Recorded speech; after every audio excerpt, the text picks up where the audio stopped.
Madame, Monsieur, bonjour. Je suis Chantal Fry pour le journal CNews. Dans l'actualité aujourd'hui. Suite à une alerte d'attentat hier, la police canadienne a fouillé le petit village de Strathroy en Ontario. La police a tué Aaron Driver après qu'il a utilisé une bombe qui l'a blessé lui et une autre personne. Les autorités des transports en commun à Toronto ont été averties d'un possible attentat avant la mort de Driver. Il était sous surveillance du Service antiterrorisme du Canada depuis octobre 2014. Toronto est encore sous alerte d'extrême chaleur pour la 10e fois cet été. La température est de 33 degrés, mais avec un humidex de 42. Il n'y a pas qu'à Toronto que la température cause des problèmes.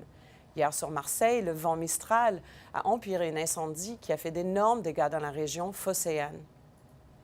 Un été sans pluie et le Mistral qui soufflait a brûlé quelques 3000 hectares dans de graves incendies dans la nuit de mercredi à jeudi au nord de Marseille.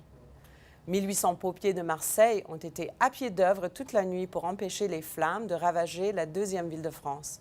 Près de 2000 personnes ont été évacuées à Vitrolles, mais les pompiers, qui ont été nommés des soldats du feu, se sont battus contre les flammes. Le feu a finalement été contenu à 6 heures du matin sans toucher le centre-ville, mais en laissant de graves dégâts au nord. Martine Vassal, présidente du conseil départemental des Bouches-du-Rhône, a avancé une aide d'1 million d'euros pour aider les communes touchées par les incendies de mercredi.